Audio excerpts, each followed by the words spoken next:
Hello student, welcome to online physics lecture. Today's session we will study the second chapter of physics, mechanical properties of fluids, part 4. So in this session the first topic will start the excess pressure across the free surface of liquid.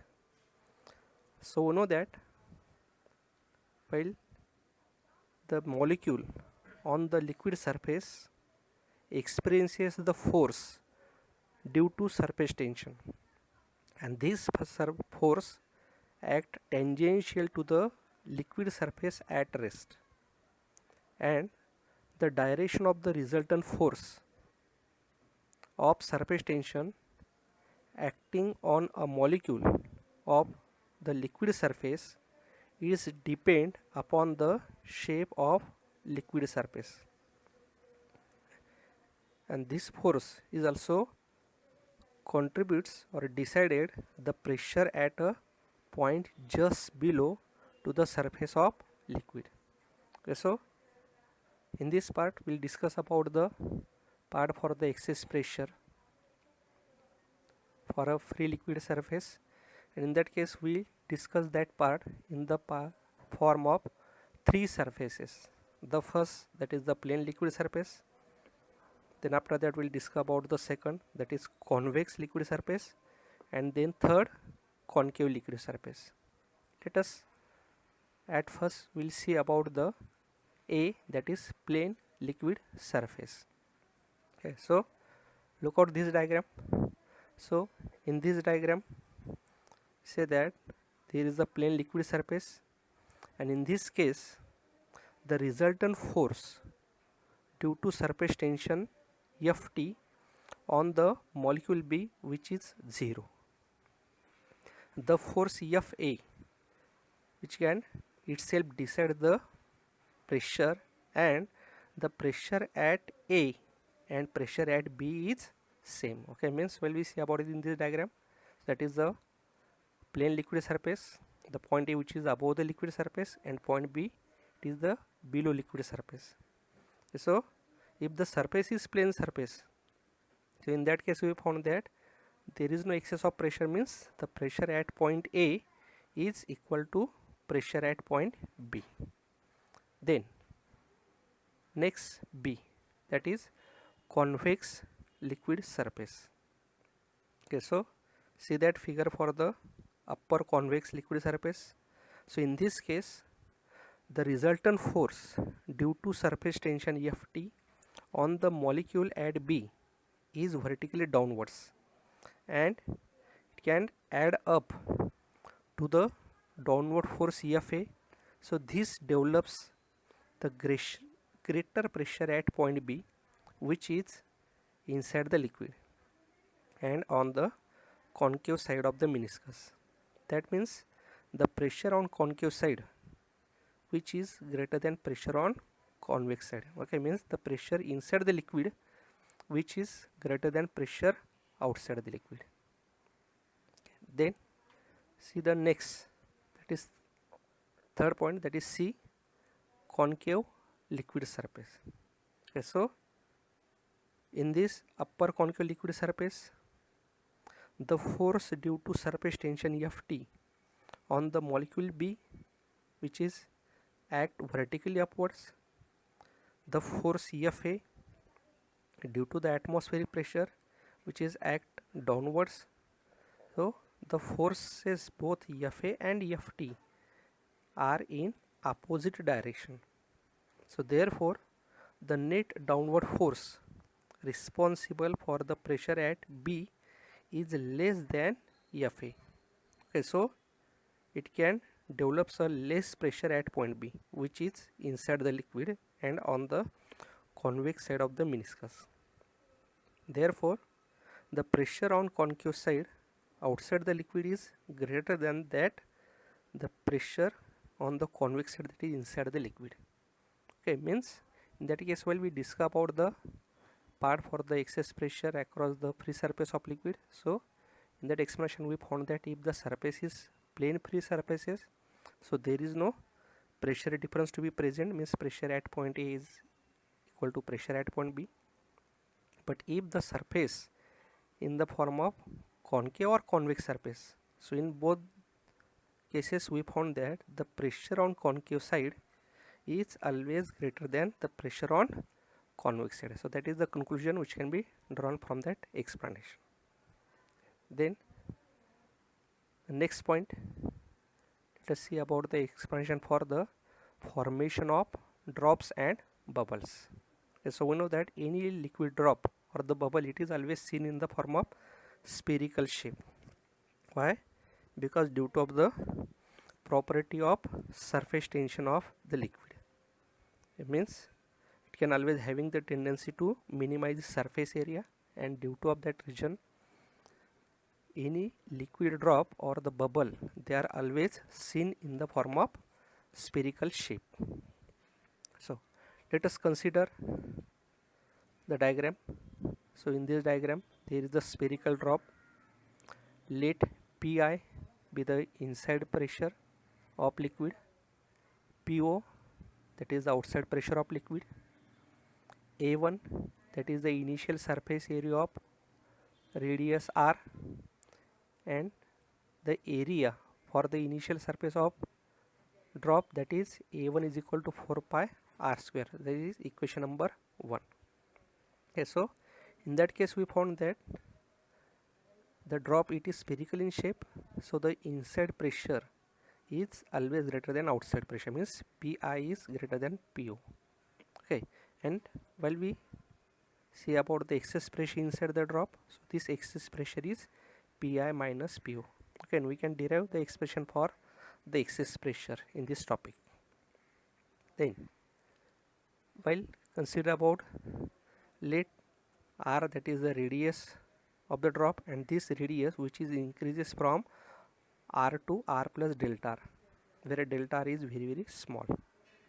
Okay, so that while the radius of drop increases, the pressure inside the drop remains almost constant.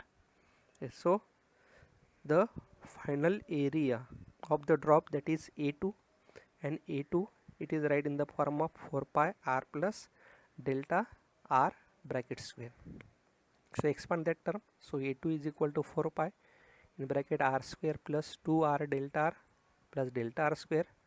Next A2 is equal to multiply by 4 pi to the bracket, so 4 pi r square plus 8 pi r delta r plus 4 pi delta r square. To know that the delta r is very small, hence we can neglected the term delta r square.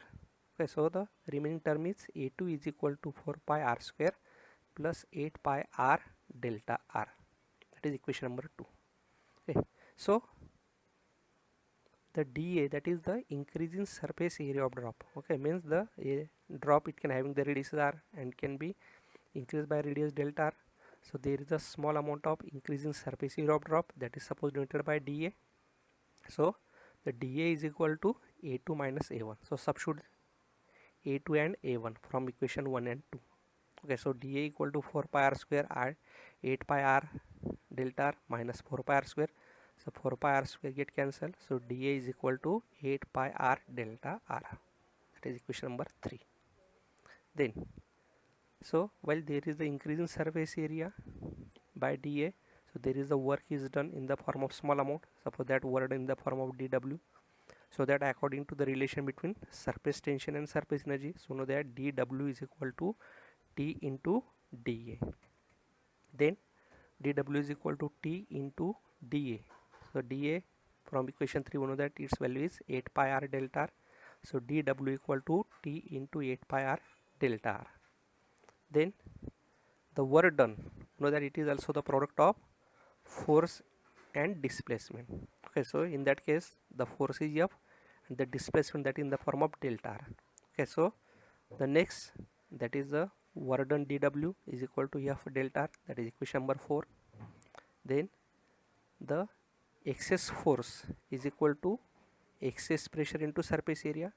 So suppose excess force is F, so what is the excess pressure? That is change in inside pressure and outside pressure, so that is Pi minus Po into 4 pi r square.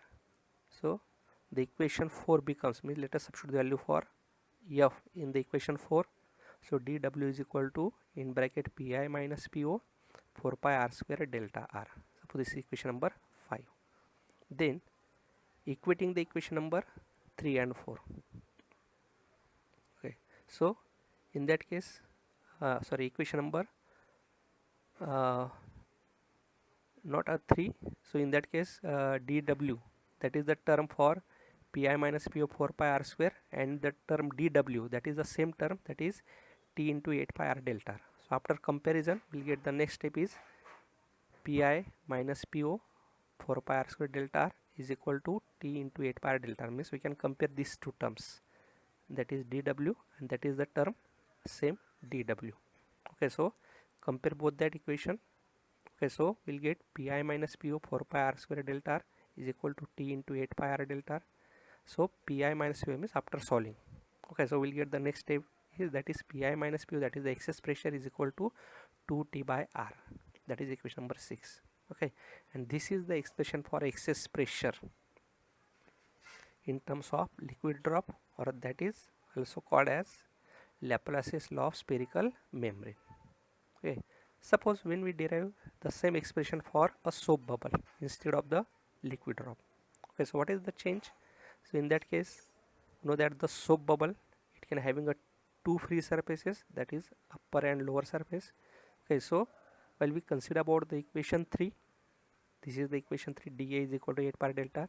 So this equation can be right, it is multiplied by 2 due to of the two free surfaces. So dA is equal to 2 into 8 pi r delta r. So this equation number 7. So work done, that is again same, dW equal to T into dA. So substitute the value for d in that equation, so that is dW equal to T into 2 in bracket 8 pi r delta r. Okay, again equating the same equation for the delta W. So after comparison, this is the equation number 5, and compare the equation number 8. So after comparison 5 and 8 equation, so we'll get the next step is Pi minus Po in bracket 4 pi r square delta r is equal to 2 8 pi delta r. So after solving, so we'll get the excess pressure Pi minus Po is equal to 4T by R. That is equation number 9. Okay, and that is the expression for excess pressure for a soap bubble. Okay, and while we consider for the liquid drop, so what is the formula for excess pressure? So formula for excess pressure is Pi minus Po is equal to 2T by R. Okay, and for excess pressure of soap bubble, so what is the formula? So that is excess pressure Pi minus Po equal to 4T by R. Clear that? Okay, then after that, let us discuss about the next topic, that is capillary action. Okay, so these are the some diagrams which can be shown for the capillary action. So that is the one of the diagram. Next, that is also the one of the example for the capillary action. Okay, then that is the for water transfer in the form of capillary action. Okay, then while we consider about the capillary action, okay, capillary, before that capillary action, while we consider about the capillary tube. So now that capillary tube means a tube having a very fine bore and open at both ends, that is called as the capillary tube. Okay, and while this one end of the capillary tube is deep in a liquid which is partially or wholly wet the surface of the capillary, means for example water or glass, the level of liquid in the capillary tube rises. And if the capillary tube is deep in a liquid which does not wet the solid, or it does not wet its surface, like that of mercury in glass, so the level of liquid in the capillary tube drops. Okay, so we say that what is the capillary action? Capillary action means the phenomenon of rise or fall of liquid inside the capillary tube when it is deep in a liquid, that is called as the capillary action. Okay, then this is the first figure for a capillary in water after rise in a level, and this is the capillary in mercury drop in a level. Why? Because the water which is fully weight the glass. Okay, so when the capillary tube dip into the water, so the liquid level inside the capillary tube rises, and when the capillary tube dip into the mercury which does not weight the glass, so at that time the mercury level inside the glass which is to be dropped. Then let us discuss about the next point, that is the capillary fall. Okay, so while we consider about the capillarity, so know that before that we can see about the some diagrams for the explanation of the capillarity action. So know that the oil which can be rises up the wick of the lamp, the cloth rug which can be soaks the water, the blotting paper which can be absorb the heat, or sap and water rises up to the topmost leaves in a tree. Okay, so these are the some examples which are considered for the capillarity action. Then next point we'll discuss about, that is the capillary action. So in this capillary action, so we'll discuss about the part of capillary fall, because we know that according to the capillary action, when the capillary tube which is deep into the liquid which is partially fully weight the solid, the liquid level can be rises inside the capillary, and while the it is deep into the liquid which does not weight the solid, so the liquid level can fall in the capillary. Okay, so let us discuss about the explanation for the capillary fall. So that is the first point, or A, that is the capillary fall. Okay, so let us observe that diagram. So consider a capillary tube deep in a liquid which does not weight the surface, means for example mercury. The shape of mercury meniscus in the capillary is upper convex. So let us consider the 4 points A, B, C and D in this figure. So point A is just above the convex surface and inside the capillary. The point B is just below the convex surface inside the capillary. The point C is just above the plane surface outside the capillary. The point D is just below the plane surface and outside the capillary, and shows below the point C. Let PA, PB, PC and PD, these are the values of pressure at point A, B, C and D respectively. So when we previously discussed, so we know that the pressure on concave side is always greater than the pressure on convex side. So according to that, while we consider about the pressure at point B, so the pressure at point B is greater than pressure at point A, so PB is greater than PA. So know that the point A and C, they are at the same level. Okay, means it is considered for atmospheric pressure. Okay, so we can write PA is equal to PC. Then while we consider about the point C and D. Okay, so for point C and D, the surface seen in the form of plane surface, so the pressure which can be right for point C and D, so PD is equal to PC or PC is equal to PB, because PB is equal to PD, so we know it. Okay, so C and D are at the same plane, so that for a surface is plane, so know that PC is equal to PD, so we can write PD is equal to PC is equal to PB. Okay, so let us substitute PB is equal to PD in above equation, so we'll get PA is equal to PD. Okay, means the pressure at point A, which can be seen the pressure at point D. Okay, so in that case we found that to maintain the same pressure, the mercury in the capillary rushes out of the capillary, and due to of this there is a drop in the level of mercury inside the capillary. Okay. Then the next, while we see about in the form of concave surface. Okay, means for a capillary rise. So in that case we get the same explanation. Okay, means in that case we found that the pressure at point D is greater than pressure at point A.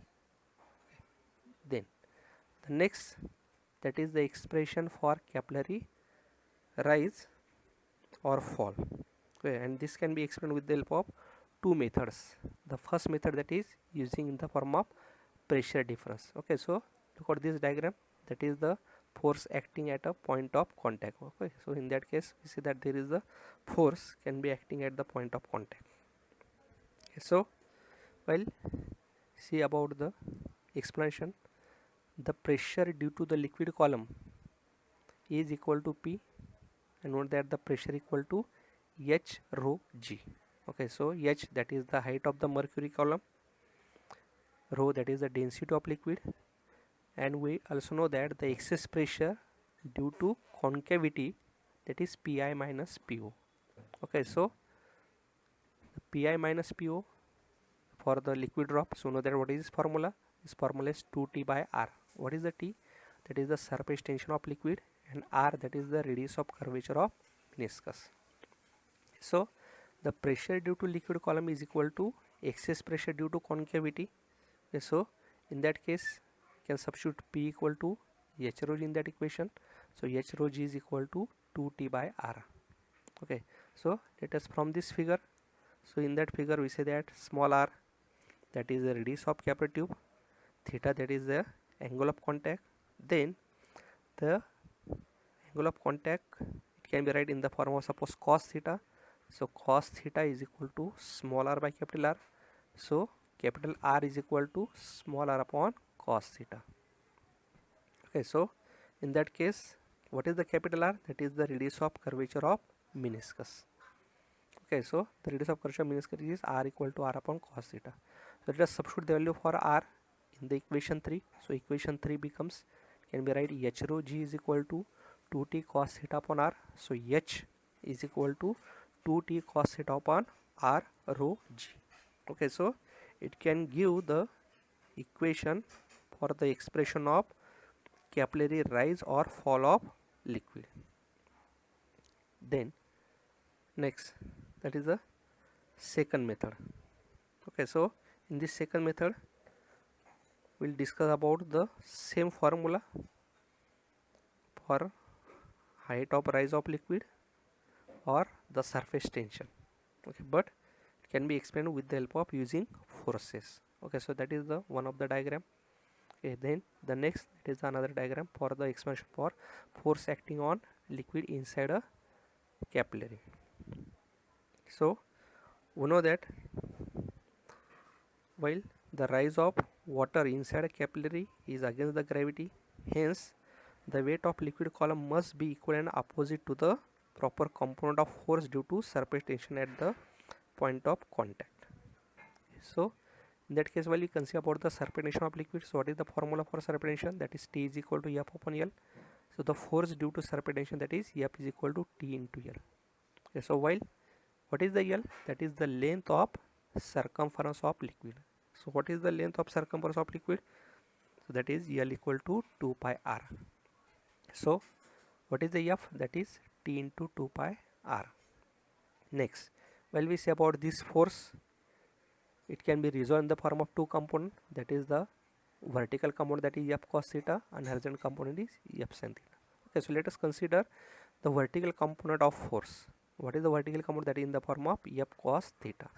Okay, so F is equal to, what is the F? That is T into 2 pi R. So we will get vertical force, that is T into 2 pi R cos theta, and this force is directed vertically upward.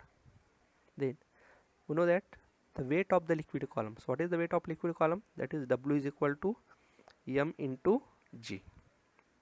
What is the M? That is mass of the liquid. Okay, then the density of liquid is, so we know that density equal to mass into volume. So mass equal to volume into density. So the volume of liquid column, while we can ignore the concave meniscus, so what is the volume? That is pi R square H. Okay, so what is the mass of the liquid column? So mass equal to substitute the volume, so we'll get pi r square h rho. Then this value for mass, substitute in equation number 3. So what is the weight? W equal to pi r square h rho g, that is equation number 4, and this weight which is acted vertically downward. Okay, so while we consider about at equilibrium condition, so at equilibrium condition the vertical downward force is equal to vertical upward force. So let us substitute the value for vertical upward force and vertical downward force in the form of W. So after substituting that both value, so we'll get the next step is pi r square h rho g equal to t into 2 pi r cos theta. So after solving, so we'll get h, that is the rise or fall of liquid inside the capillary. So its formula is h is equal to 2t cos theta upon r rho g. From that equation we say that the height of rise of liquid is inversely proportional to the radius of capillary tube. Or by using that we can also write for the formula for serpentination. So what is the formula for serpentination? T. So T is equal to h r rho g upon 2 cos theta. Okay, means we can, this expression that can be explained for both cases in the form of rise or fall of liquid. Okay, so know that h is inversely proportional to r, so h r equal to constant, or we can also write h1 r1 is equal to h2 r2. Okay, then the serpentination of liquid column, so know that what is the formula? T is equal to h r rho g upon 2 cos theta. Okay, so that is the experimental setup which is for a serpentination by capillary rise method. So that is the diagram. Okay, that is the part for the water meniscus through a microscope. This is the figure for measurement of internal diameter of capillary tube. Then the next topic, that is fluids in motion. Okay, so in that case will we see about the branch, that is hydrodynamics. So what is the hydrodynamics? Hydrodynamics is the branch of physics which deals with the study of properties of fluid in motion, that is called as the hydrodynamics. Okay, so what is the hydrodynamics? It is the branch of physics which deals with the study of properties of fluid which is in motion.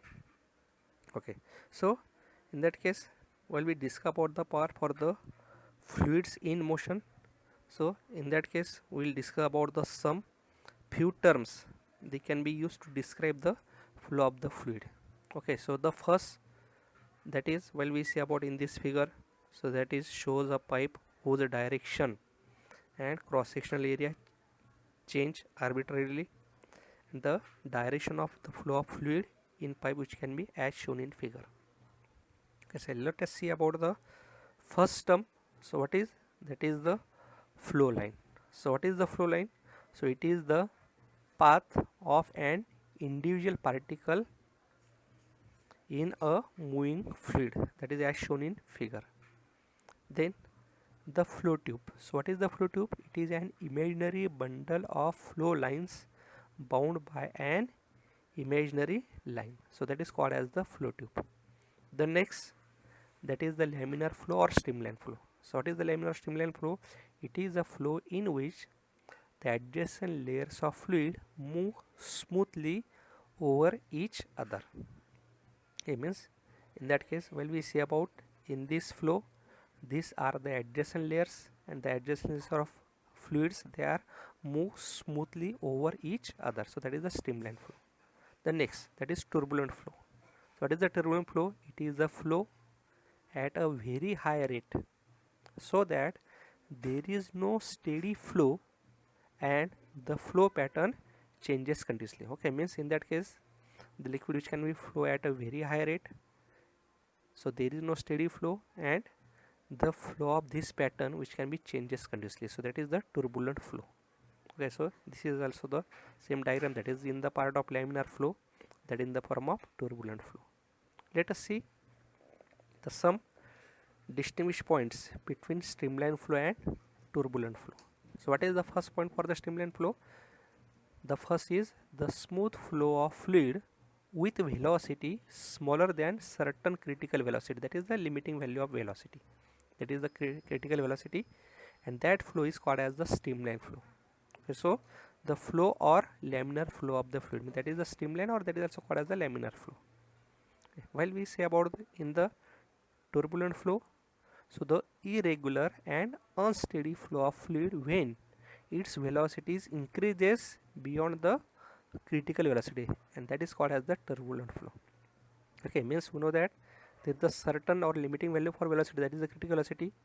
If the velocity attained by the fluid that is less than the critical, so that is the streamline flow, and if the velocity which is attained by the fluid that is greater than critical velocity, so that is the turbulent flow. So that is the simple difference. Okay, then the second point, in a streamline flow the velocity of a fluid at a given point is always constant.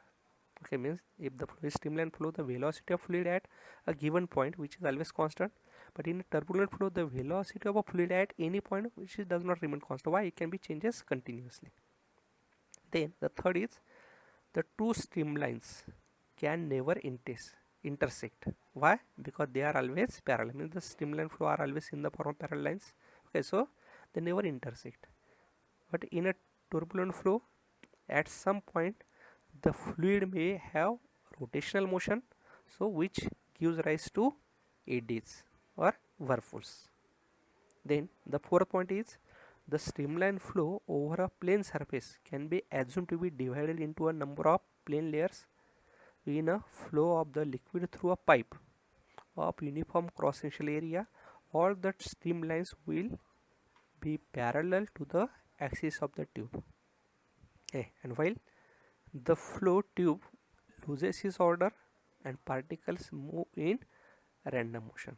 Okay, means for example, while the water which is flowing or flowing in a river, so that is in the form of streamline flow, but while the same water it is in flood, so that is in the form of turbulent flow. Okay, so that is the difference point or distinguish points between streamline flow and turbulent flow. Okay. Then next point we'll discuss about, that is the critical velocity and Reynolds number. Okay, so the critical velocity, so know that what is the critical velocity? The velocity beyond which the streamline flow becomes turbulent flow. Okay, that velocity is called as the critical velocity. Okay, so in that case, while we see about the formula for the Reynolds number, so according to the Osborne-Rayleigh, so what is the formula for critical velocity given by it? So formula is Vc is equal to Rn eta upon rho d. Okay, so what is the Vc? So that is the critical velocity. What is Rn? So that is the Reynolds number. What is eta? That is the coefficient of viscosity. Rho, that is the density of fluid, and d, that is the diameter of tube. So the Reynolds number is given by Rn is equal to Vc rho d upon eta. Okay, so in that case, while we consider about the Reynolds number, so the Reynolds explain that if the Rn is less than 1000, then the flow of fluid is streamline flow. If Rn is greater than 1000, then the flow of fluid is turbulent flow. If Rn which is between 1000 and 2000, then the flow of fluid becomes unsteady. Then the next, that is the part of the explanation of viscosity. Okay, so in that case you can see about the two diagrams, one that is for the water and second the form of oil. So the water can having a less viscous, the oil it can having a more viscous. So that is the same diagram which can be shown, the same diagram which is for water as well as honey. So water it can having a low viscosity and the honey having a high viscosity. Okay, so that is, look at this diagram. Okay, so this is also the same diagram, that is for water, milk, oil, light syrup, heavy syrup and chocolate syrup. Okay, so in that case we found that they are to be sticky, thick and viscous, that is to be the viscosity increases. Okay, then while we consider about, that is the viscous flow, it can be in the form of different layers flow with different velocities. The central layer flows the fastest and outermost layer of the flow of the slowest. This is the figure for the non-viscous flow, that in the form of different layers flow with the same velocity.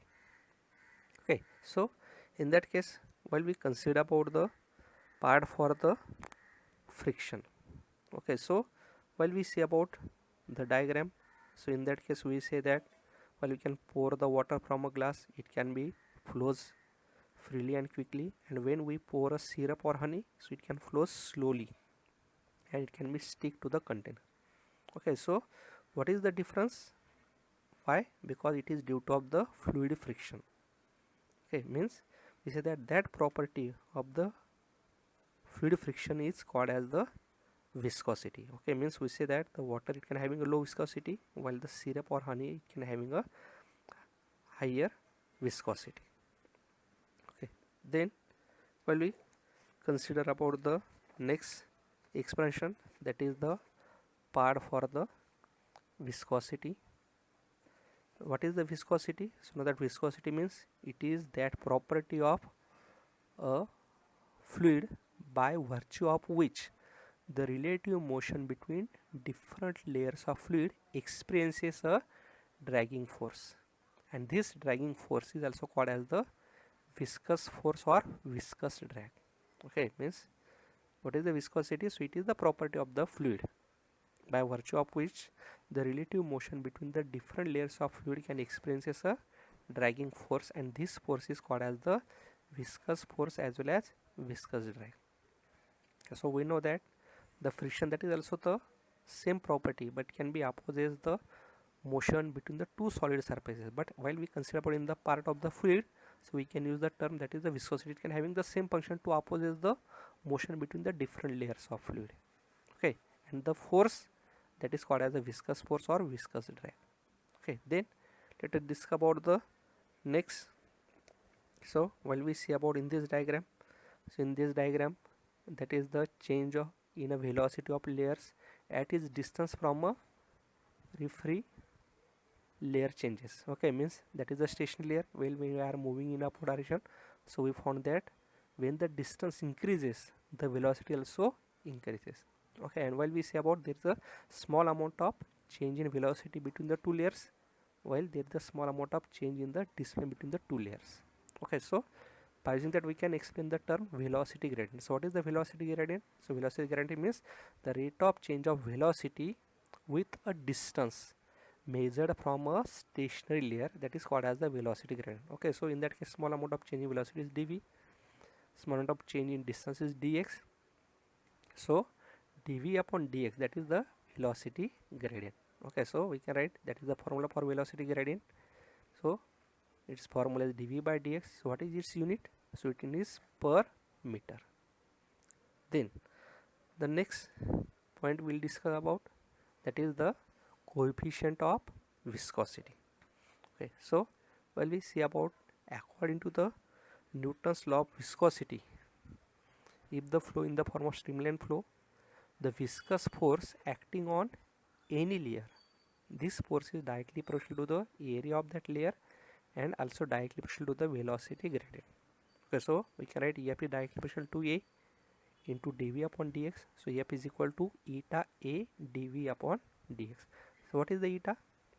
So eta is called as the coefficient of viscosity of liquid. So write the formula for eta. So eta equal to F upon A dv upon dx. Then what is the definition? So the coefficient of viscosity is defined as the viscous force per unit area per unit velocity gradient. So its formula eta equal to F upon A dv upon dx. What is the F? That is the viscous force. What is the A? That is the area. And what is dv upon dx? So that is velocity gradient. So what is the simple diagram for coefficient of viscosity? So its definition is the coefficient of viscosity is defined as the viscous force per unit area per unit velocity gradient. Okay, so according to formula, so what is this unit? So this unit is Newton second per meter square. What is the dimension? So we can calculate the dimension. So at last we will get the dimension is L minus 1 m1 t minus 1. Okay, so that is the dimension for coefficient of viscosity. Okay, then next topic, that is the Stokes law. Okay, so when we say about the Stokes law, so in 1845 the Sir George Stokes can stated the law which gives the viscous force which is acting on a spherical object which is falling through a viscous medium. That is the diagram or figure which can be shown for the viscous force. Okay, so let us see about the statement for the Stokes law. So what is the statement for the Stokes law? The Stokes law of viscosity state that the viscous force, suppose Fv, acting on a small sphere falling through a viscous medium is directly proportional to the radius of sphere. Second, its velocity with which it can be flowing through the fluid, and the coefficient of viscosity of the liquid. So that is the statement which can be given by the Stokes law. Okay, means according to Stokes law, we say that the viscous force acting on a small sphere which can falling through a viscous medium is directly proportional to the radius of sphere. It is also directly proportional to the velocity through the fluid and the coefficient of viscosity of the fluid. Okay, so we can write the next step, that is Fv is directly proportional to eta Rv. So experimentally, while he can determine the value for proportional constant, okay, and its value is to be 6 pi. So let us substitute that value. So we'll get the Fv actually it is equal to, so Fv equal to 6 pi eta Rv. Okay, and this is the expression for a viscous force acting on a spherical object while it can be moving through a viscous medium. Okay, then let us see about the next topic, that is the expression for the terminal velocity. Okay, so this is the schematic representation of the forces which can be applied to a falling ball in the liquid. Okay, so in that case, while we consider about this is the ball which can be flowing through a liquid, so in that case we see that there are the two upward force they can be acting, that is one in the form of drag force, other in the form of buoyancy, and the downward force that is in the form of gravity. Okay, so buoyancy that is also in the form of upthrust. Okay, so in that case, while we consider about that is the force acting on an object while it can be moving through a viscous medium. Okay, so in that case, while we consider about the sphere, okay, and this sphere while it can be falling through a viscous fluid, so the forces they can be experienced by it during its downward motion. The first, that is the viscous force, which is directed upward, and this magnitude goes on increasing with increasing its velocity. The next, that is the gravitational force, that is same as that of the weight, which can be acting vertically downwards. The third, that is the upthrust, which can be directed upwards. Okay, so in that case, while you can say about the gravitational force, that is Fg, that is in the form of acting downward direction, so Fg equal to, right, in the form of mg, that is directed downward. The density of spherical ball, so density is equal to mass per volume, so mass of spherical ball is mass equal to volume into density. So that is the spherical ball. So what is its mass? That is 4 by 3 pi r cube rho. Okay, so the 4 by 3 pi r cube rho. Okay, so we can substitute that value, so we'll get Fg is equal to 4 by 3 pi r cube rho into g. So that is the downward force. While we consider about the viscous force which can be acting in upward direction, so according to the explanation of the Stokes law, so know that what is the viscous force. So know that the viscous force, that is 6 pi eta Rv, it can be acting in directed upward.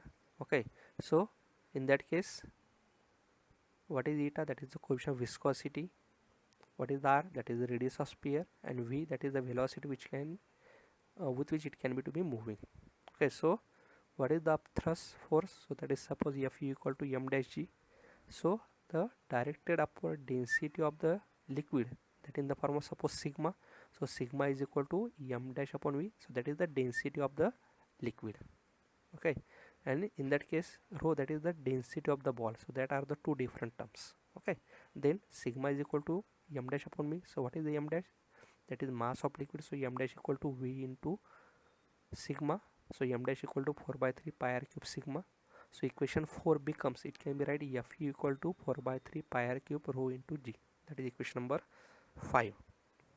Then while you consider about at a equilibrium, okay, means when the spherical ball, it can be falling through a fluid, so naturally the upward force can be exerted on it and the downward force mg which is also acting on it, and if the both forces are to be same, so at that time this spherical ball which can be moving with a constant velocity, and that constant velocity is called as the terminal velocity. Okay, so while we say that the spherical ball it can be moving with a terminal velocity, so at that time we can compare the two forces, that is downward force and upward force. Okay, so we say that at equilibrium, so downward force equal to total upward force, so downward force that is Fg equal to vertical upward force that is in the form of Fe plus Fu. So let us substitute both the values. Yes, we can substitute Fg, Fu and Fv. Okay, so after substitution we will get 4 by 3 pi r cube rho g equal to 6 pi eta rv plus 4 by 3 pi r cube sigma into g. Next, you can transfer this term on the left side. So 4 by 3 pi r cube rho g minus 4 by 3 pi r cube sigma g equal to 6 pi eta rv. Next, take note the common 4 by 3 pi r cube. So 4 by 3 pi r cube is equal to rho minus sigma into g equal to 6 pi eta rv. So 6 pi eta rv equal to 4 by 3 pi r cube rho minus sigma into g. So let us write formula for terminal velocity v. So we can arrange that term. So 4 by 3 pi r cube rho minus sigma into g, and this term divided on this side, so it is right, multiply by 1 upon 6 pi eta rv. So v is equal to, after solving, so we'll get v equal to 2 by 9 r square rho minus sigma g upon eta. Okay, and this can be gives the expression for the terminal velocity. Okay, so this is the expression for terminal velocity. Okay, and while we can write the expression for coefficient of viscosity, so for coefficient of viscosity formula is eta is equal to 2 by 9 r square rho minus sigma into g divided by v. Okay, so that is the formula for expression of coefficient of viscosity. Okay, thank you for watching this lecture.